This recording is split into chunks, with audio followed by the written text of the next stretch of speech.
आज हम समांतर प्लेट संधारित्र की धारिता की गणना करना चाहेंगे। जैसा नाम से स्पष्ट है, समांतर प्लेट संधारित्र, इस प्रकार की संधारित्र की दोनों प्लेटें समांतर होना जरूरी है और पहले प्लेट जिस आकृति की हो दूसरी प्लेट भी ठीक उसी आकृति की होना चाहिए। अगर एक प्लेट वर्गाकार है तो दूसरी भी वर्गाकार ही होना चाहिए, मतलब दोनों प्लेटें समान आकृति की होना चाहिए। चित्र में दो प्लेटें M और N प्रदर्शित हैं। दोनों के बीच की कुछ दूरी स्मॉल d से प्रदर्शित है। M प्लेट को Q आवेश दिया गया है, Q धन आवेश। ये आवेश इस पर वितरित हो जाएगा। M प्लेट का क्षेत्रफल अगर A मान लें हम, तो एक क्षेत्रफल पर Q आवेश है तो एकांक क्षेत्रफल पर Q बटे A आवेश होगा। माने प्रत्येक प्लेट की प्रत्येक एकांक क्षेत्रफल पर आवेश Q बटे A होगा, जिसे सिग्मा से प्रदर्शित किया है। यहाँ पर आवेश कूलाम में और क्षेत्रफल को मीटर में व्यक्त करें तो ये आवेश का पृष्ठ घनत्व सिग्मा है। माने प्लेट के प्रत्येक एकांक क्षेत्रफल पर आवेश, इसका मात्रा कूलाम प्रति वर्ग मीटर हो जाएगा। अब दोनों प्लेटों में माना कि M प्लेट का विभव V1 और N प्लेट का विभव V2 है और दोनों प्लेटों के बीच के स्थान में वायु अथवा निर्वात है। वायु अथवा निर्वात की विद्युतशीलता एप्सिलॉन 0 होती है। तो हमको पता है कि इनके बीच में जो तीव्रता होगी, तीव्रता E बराबर सिग्मा बटे एप्सिलॉन 0 होगी। इसका हम इस सूत्र का इस्तेमाल करेंगे, आगे अपन उपयोग करेंगे।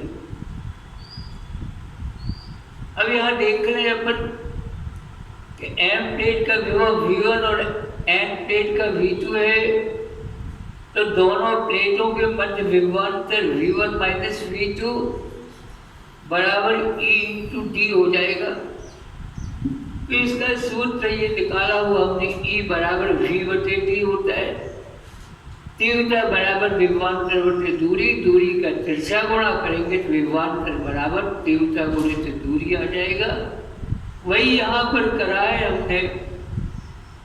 M प्लेट का विभव V1 और N प्लेट का विभव V2 है, तो विभवांतर V1 माइनस V2 हो जाएगा और बराबर E इंटू D लिख लेते।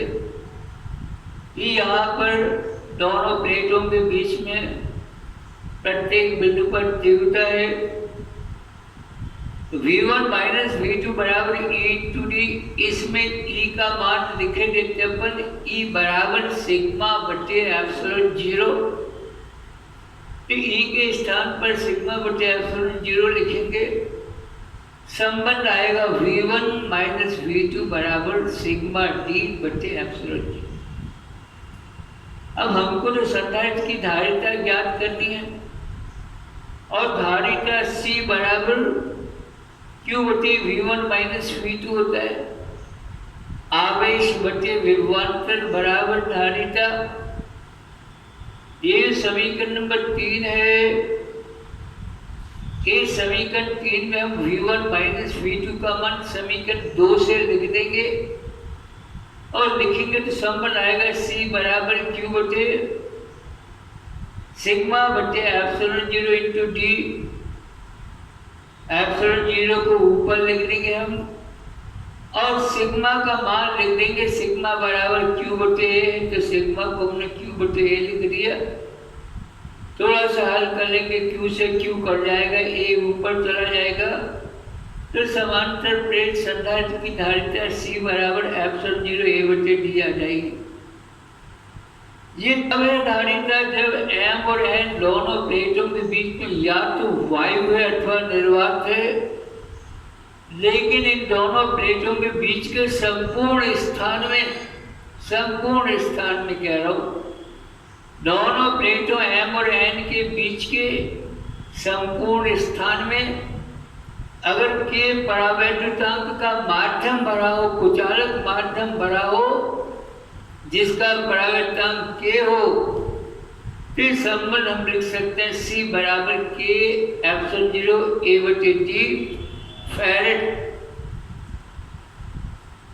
यहाँ देख लें क्योंकि दूरी भी हमने मीटर में नापी है। ये समांतर प्लेट संधारित्र की धारिता का व्यंजक है। और कब? जबकि समांतर प्लेट संधारित्र की दोनों प्लेटों के बीच के संपूर्ण स्थान में कोई कुचालक माध्यम, कोई परावैद्युत माध्यम भरा हो, जिसका परावैद्युतांक के हो। ये समांतर प्लेट संधारित्र की धारिता का व्यंजक है।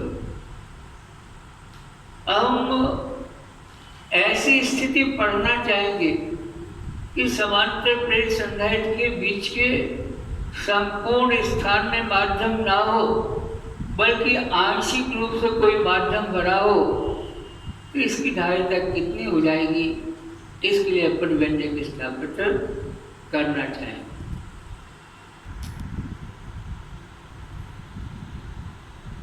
अब की बार M और N दोनों प्लेटें हैं, लेकिन इनके बीच में T मोटाई का कोई परावैद्युत माध्यम रखा है, जिसका परावैद्युतांक K है। M और N के बीच की दूरी पहले की भांति D है। केवल T मोटाई के स्थान में हमने के परावैद्युतांक का माध्यम रखा है, माने शेष स्थान में वायु है, तो वायु स्तंभ की मोटाई स्पष्ट रूप से D-T हो जाएगी। दोनों साइड वायु है, वायु स्तंभ की मोटाई D-T हो जाएगी। प्लेट की मोटाई हमने स्मॉल t ली हुई है।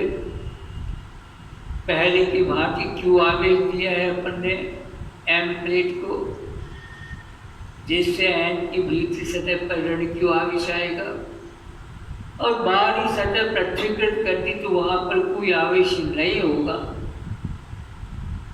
अब यहाँ देखें अपन तो विद्युत बल रेखा को दो माध्यमों में गति करना पड़ता है। D-T दूरी वायु में चलनी पड़ती है और T दूरी उसको माध्यम में चलना पड़ता है। हम देखें इनके बीच का विभवांतर, दोनों प्लेटों के बीच का विभवांतर M प्लेट का V1 और N का V2 विभव हमने माना है, तो इनके प्लेट का विभवांतर बराबर E/D होता है, तीव्रता इंटू दूरी होती है। तो वायु में वायु है, वायु में तीव्रता E0 है, यदि तो E0 D-T लिखेंगे हम। तो वायु की जो वायु स्तंभ की मोटाई यहाँ पर D-T है, तो आ जाएगा E0 D-T, और प्लस इसको माध्यम में भी चलना है बल रेखा को, तो प्लस माध्यम में तीव्रता, माना कि माध्यम की तीव्रता E है, तो E/T लिख देंगे, तीव्रता इंटू दूरी को। तो दोनों प्लेटों के बीच का कुल विभवांतर आ जाएगा कौन से सूत्र से? विभवांतर V बराबर E/D से। तो वायु के लिए लिखेंगे हम E0 D-T और प्लस माध्यम के लिए E/T लिख देंगे। फिर लिखे अपन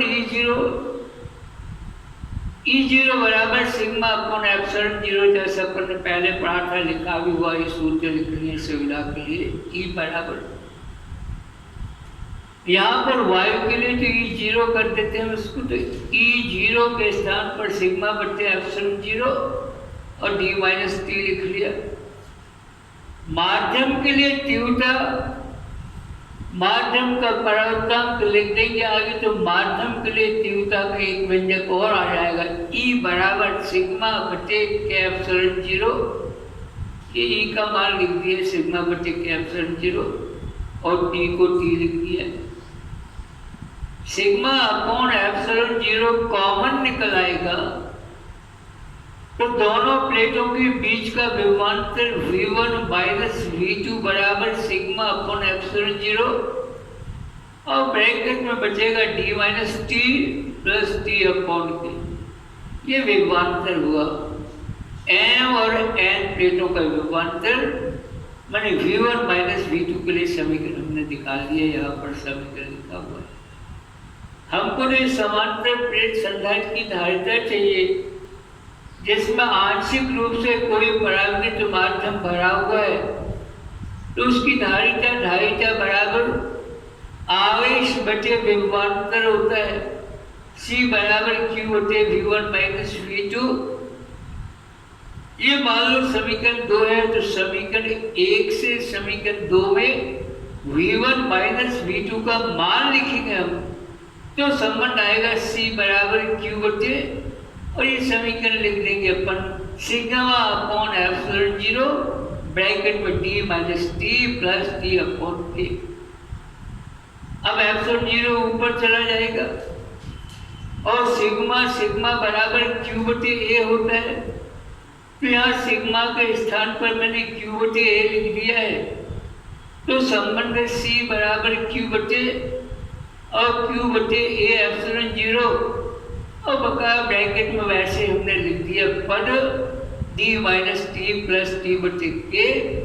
Q से Q कैंसिल हो जाएगा, A एप्सिलॉन 0 ऊपर चला जाएगा, तो समांतर प्लेट संधारित्र की धारिता C बराबर एप्सिलॉन 0 A बटे d minus T plus T बटे के इतना फैराड। ये हमने आंशिक रूप से कोई माध्यम यदि भरा हुआ हो समांतर प्लेट संधारित्र की दोनों प्लेटों के बीच, तो ऐसे समांतर प्लेट संधारित्र की धारिता का व्यंजक हमने स्थापित कर लिया है। C बराबर एप्सिलॉन 0 A बटे ब्रैकेट में d minus T plus T बटे के इतने फैराड। ये समांतर प्लेट संधारित्र की धारिता का व्यंजक जब दोनों प्लेटों के बीच में आंशिक रूप से कोई माध्यम लिया गया हो। अब समांतर प्लेट संधारित्र की धारिता हम फिर निकालेंगे, लेकिन इस बार समांतर प्लेट संधारित्र की दोनों प्लेटों अर्थात M और N प्लेटों के बीच में कई सारे परावर्तित माध्यम की प्लेटें निवेशित की गई हैं। T1, T2, T3, Tn इन प्लेटों की मोटाइयाँ हैं और इन प्लेटों की परावर्तनांक क्रमशः K1, K2, K3, Kn इत्यादि हैं।